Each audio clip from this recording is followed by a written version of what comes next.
Hi, everybody, and welcome to Macroeconomics. So here's chapter 1, and the chapter outline usually put in these videos. It's at the front of the chapter. I think it's a good idea to look at it before. I think it's also a great idea to go back and look at it afterwards. And so after you've done the chapter, kind of go back and look at these and make sure you understand what they are. And also as you're kind of reviewing for exams, to kind of go back and look at the outline and make sure you got these. So here's what we're going to talk about. The first 3 chapters are the same in micro and macro. So if you've already had micro, this should be a review to you. And if not, don't worry about it. What is economics? So there's lots of stuff. And generally if we were in class, I'd have a whole conversation about what is this and get different names. And usually people are talking about money and the stock market and that kind of stuff. But what economics is really about is how people make choices. And so a lot of those choices are about money, but it's not just money, it's other resources. And so how people make those choices, that's really the study of economics. And so you have a couple key ideas here. So scarcity means that there's not enough of something. Scarcity means that there's always more that people want than we have the resources for. There's never enough time, there's never enough money to do everything you want. And that's true whether it's an individual or whether it's a whole country. There's never enough. And so because of that, people have to make choices. And that's what economics is the study of those choices. Now, we're talking about macroeconomics, so we will be focused most of the time on how an entire economy makes those choices. And so, but in micro, we talk more about how individual people or individual businesses make those decisions and make those choices. We use a lot of models in economics. We use the models to predict people's behavior. We use a lot of graphs. And for that reason, I think sometimes economics gets a bad rap for being like theoretical and not real world, because we kind of simplify it a lot in these models. But really, what holds true in the simplified also holds true in the more complicated situation. So it's important. It's still important and it's still real. And so, like a lot of times, I'll say, pretend there's just 2 countries, and we know there's more than 2 countries. But what holds true for 2 countries also holds true for more than that. So we use a lot of models in there. Some types of questions that we answer in economics. How are the prices of goods and services determined? And in chapter 3, we do supply and demand. And supply and demand is how the price of any good or service is determined. We can look at all price changes, all prices in terms of supply and demand. How does pollution? That's more of a micro thing, but we do get into a little bit macro for policies and that kind of thing. Why do firms engage in international trade, and how these policies affect it? That's a really important thing. And why does the government control the price of some goods and services, and what are the effects of those controls? And that's kind of both micro and macro. So we'll answer all kinds of things like these. Fundamental to econ are some 3 key economic ideas. So first of all, we have to understand that people interact with each other in markets. So people, countries, all of it. And when we look at these markets and how the people interact, we make 3 basic assumptions. The first is that people are rational. And generally, when I say that, people kind of laugh, because you can think of lots of examples when people were not rational. But when we say rational, what we mean is they're not going to enter into a transaction if it makes them worse off.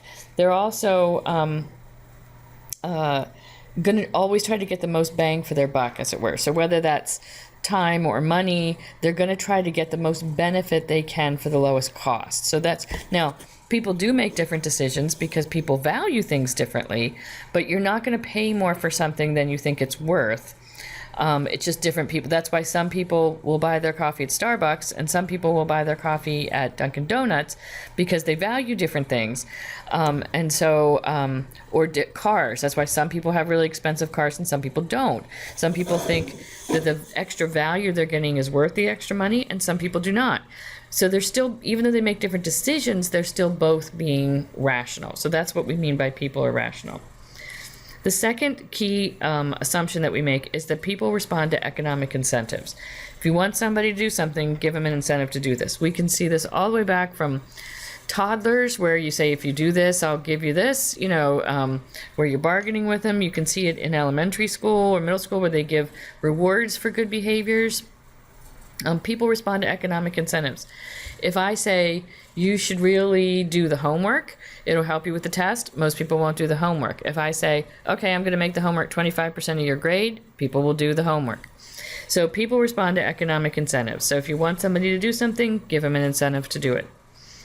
And the other one is optional decisions are made at the marginal. And marginal analysis, we get into that a lot more in microeconomics, but really what it means is that it's not an all or nothing thing. Marginal means incremental, so one more unit. So the best decisions are made when we don't look at the total, but when we look at the cost of producing one more unit versus the revenue from producing one more unit. And so it's the same thing for consumers. So that's what we mean by that. So every society has to face scarcity. And so because there are limited economic resources, they have to make choices, and therefore they have trade-offs. If I do X, I can't do Z. Excuse me. So that's something that, the more money, if I'm talking macro level, the more money I spend on education, the less money I have for healthcare. On a personal level, the more time you spend studying economics, the less time you have to study accounting, because you only have so much time, and the more you spend on one, the less you have on the other. So that's what we mean by trade-offs. Because of that, because there's always a trade-off, everybody faces opportunity cost. And an opportunity cost is a really important concept for economics, because it's the cost of what you gave up, all right? Because I decided to study economics, I had less time to study accounting. What's the cost of that? So it might be a lower grade in accounting. The more money I spend on education, the less money I have to spend for healthcare. What is the cost of that? The cost of that could be lives. Sometimes the opportunity cost is really, really high, and it makes it a very difficult decision. Sometimes the opportunity cost is really, really low, and it makes it a very easy decision. The opportunity cost is not all the other things. So if we look at time, it's not all the other things you could be doing. It's your next best. It's your next best alternative. Okay, if I didn't do this, what would I be doing? What would be the value of that? That's the opportunity cost. But the opportunity cost, if you've heard the expression, there's no such thing as a free lunch, that's what we mean. So let's say I pick you up and take you out to lunch and I pay for it. There's still an opportunity cost, because there's still the cost of your time. So there's always a cost. Again, sometimes that cost is really small, and so it's really easy to make your decision. But when the opportunity cost gets high, this decision gets much tougher. So a society, in deciding how they're going to allocate these scarce resources, has to answer three questions. What goods and services will be produced? Are we going to be an agricultural society? Are we going to be a manufacturing society? Are we going to specialize in technology? So what's going to be produced? How will the goods and services be produced? Are we going to be automated? Or are we going to be manual? Are we going to outsource stuff? Are we going to do it in-house? And who will receive the goods and services? Is it okay with me that some people have more than others, or do I wish everybody had the same? And so those are the three questions that they have to answer. How you answer these depends on the society you're in. So there's two basic types of economies: centrally planned and free market. Those would be the opposite ends of the spectrum, okay? In general, centrally planned economies are associated with communism, and free market with democracy, and socialism or something like that is somewhere in between, okay? In general, that's how it is. In a centrally planned economy, the government makes all three of those decisions. The government decides what's going to be produced, how it's going to be produced, and who's going to get it, okay? So the government would say, all right, you're going to make brown shoes, and this is how many you're going to make, and this is how much you're going to charge for it. There's not a lot of true centrally planned economies, okay? Last I checked, there was like 3: Cuba, Laos, and North Korea, where the government really makes all those decisions. In a complete free market, those 3 decisions would be done by the interaction of the buyers and sellers. What will be produced? A seller's not going to make something unless somebody's going to buy it, unless there's a profit to be made. So if people are willing to pay for it, somebody's going to be willing to make it. How will it be produced? Are we going to outsource it, or are we going to, are we going to offshore it, or are we going to make it in-house? And you might say that the seller decides that, but really it is the interaction. If people want, let's say it costs more to make it here than to outsource it. If people are willing to pay more for made in America, then companies will make that. If people are willing to pay more for organic, even though that drives up the cost for the sellers, then somebody's going to make it.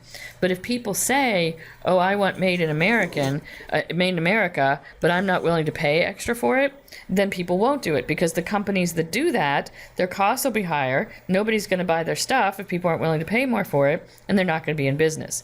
So how it's going to be produced is also, it's the interaction of the two. And who will receive it, that's really about the distribution of it. Is it okay that some people have more than others? Which takes us to the next thing. Centrally planned economies are generally focused on equity. They want the results to come out the same. They want everybody to have the same. Whereas free market economies are more focused on efficiency, getting the most out of your resources. And this really means people who generate more revenue are going to make more money. That's basically how it works. And so some people are going to be rich and some people are going to be poor based on what you have. And but free markets are generally going to be, those economies are going to advance faster. They're going to have, they're going to be able to produce more. They're going to be able to produce at a lower cost because they focus on efficiency less so than equity. Now, those are the two extremes of the spectrum. Most countries fall somewhere in between. So we might be mostly free market, but we're not completely free market because the government does still come in and make some decisions, like the whole fact that you pay taxes, or that the government can hang on one second here. That the government will get involved with pollution and that kind of stuff. So those types of things are the government's, it's not just the buyers and sellers. Now, market economies are more efficient than centrally planned, and we've got a couple different things here. The market economies promote efficiency in two different ways. There's two different types of efficiency. There's productive efficiency and there's allocative efficiency. Now, productive efficiency is about producing more or being able to produce the same amount with less resources. So either way, it's kind of like, it's about lowering costs and that kind of stuff. So it's really all about the best use of the resources. This comes about because of competition, okay? The only way I can get ahead of my competitors if I can't charge more money is to lower my costs. So competition drives down costs, and we have a lot of competition in a market economy. You don't have that in a centrally planned economy. The other type of efficiency is allocative efficiency, and that is matching the demands of the consumers. So if we're making brown shoes and people want black shoes, somebody is going to automatically respond to that and produce those shoes. This arrives because of what we call voluntary exchange. Nobody's going to make you produce, in a market economy, nobody's going to make you produce something if you don't want to, if you can't make a profit. Nobody's going to make you buy something if you don't want it. And so because of that, buyers signal what they want through their purchases, and then sellers respond and provide that. Both of those things are missing in a centrally planned economy. Again, they're so focused on equity that basically you get paid the same whether you work hard or not. Whether I work a yucky job or an easy job, I get paid the same. Whether I bust my butt for 8 hours or goof off for 6 hours of my day, I get paid the same. So there's no incentive to work harder. There's no incentive to come up with new ideas or new products because the government's going to be the one that gets the profit from it, not you. And also, the government decides what's going to be produced and how much of it and what the prices are. And so they're guessing what consumers want, but they don't always guess right. And so we might have a giant surplus of brown shoes, but we don't have enough bread because we guessed wrong on what people were wanted or how much it was going to take. So that's why those economies are not efficient. And because they're not efficient, they tend to just stagnate. So it's nice to think about the equity thing, but really those countries are still doing stuff, the way they were back in the 50s or whatever. People don't have choices. We don't have advances in technology and medical things and all that type of stuff that the market economy drives. So so that's kind of the situation, and that's why you don't see a lot of those. But countries that are now, again, communism and central planning is an economic system. Communism is a political system, and they're not the same, but they're often connected. So when the government's doing more and more of that, you tend to be towards that centrally planned side. But most countries, if we look at this as a spectrum, are somewhere in between. It's just you can lean one way or the other or be right in the middle there. Okay. Now, market economies aren't always peak efficiency. Sometimes people don't do things in the most efficient ways. Governments sometimes step in, and for instance, if car companies had the option to produce cars, if they didn't have pollution standards. So a car would be a lot cheaper if it didn't have to meet EPA standards, if it didn't have to have a catalytic converter, if it didn't have to have all these things and fuel efficiency. And so if the company said, okay, well, I'm going to make the clean one and the polluting one, the polluting one is $2,000 cheaper, everybody would buy the polluting one, even though that's not best for the economy in the long run. And so the government kind of steps in sometimes and forces people to do what they should do, what's best for the total or in the long run, or companies and pollution and all that kind of stuff. So sometimes people would say, well, I'll let it be somebody else's problem, and I'm going to buy the cheapest car I can, even though I know somebody down the road is going to have to pay for it. And so sometimes the government has to step in with that. So less efficient might be more fair. It's a fair distribution of benefits. Now, here's equality is giving everybody. You can see everybody here has the same step, but it's still not equal. The outcome's not equal. So whether it's really about whether the input or the output is equal, whether you're talking about efficiency or quality and equity and that kind of thing. Again. It's up to a society to decide where they want to fall on that efficiency equity thing. Do we want the outcomes to be the same? If you are, you lose efficiency. And there's not one right answer. A society has to decide. And that's how we decide that in ours, by voting. You vote for people who think you need to make things more equal, or you think efficiency is more important. And so you vote for people who say they're going to go that way. But it's a complicated issue, and there's not one right answer. And so you kind of have to decide as a group, and that's often, especially right now, often very difficult to see how to decide what the right thing is there. So we, as I said in there, we use a lot of models, and they follow the kind of the scientific method, and so it is a social science, and so we try to be very scientific about it. And so a scientist will tell you what can happen, an economist will tell you what should happen, and a politician tells you what will happen. So the economist can say, if you do this, this is what's going to happen. But we try to keep it scientific. We can't say what's the best option. I can say, if you do this, here will be the cost. And that's how we say, but ultimately the economists aren't the one that decides how it works. And so we try to be very scientific about it. We can predict what people are going to do most of the time, not all the time. But politics and economics are very tied together. And so economics is kind of the scientific side of it, and politics is not. And so we had to kind of combine those together. We try to mimic natural sciences by using the scientific method, but we are studying people, and behavior of people is different. And we also have to be careful. Sometimes we get so wrapped up in the numbers, we forget these numbers are people, and so there's two types of analysis: positive and normative. Positive doesn't mean upbeat. Positive doesn't even mean correct. It means it is concerned with what is. It's fact-based, and you can prove it or disprove it. Normative analysis is concerned with what ought to be. So it should be this, or this is too high, or this is too much. It's an opinion.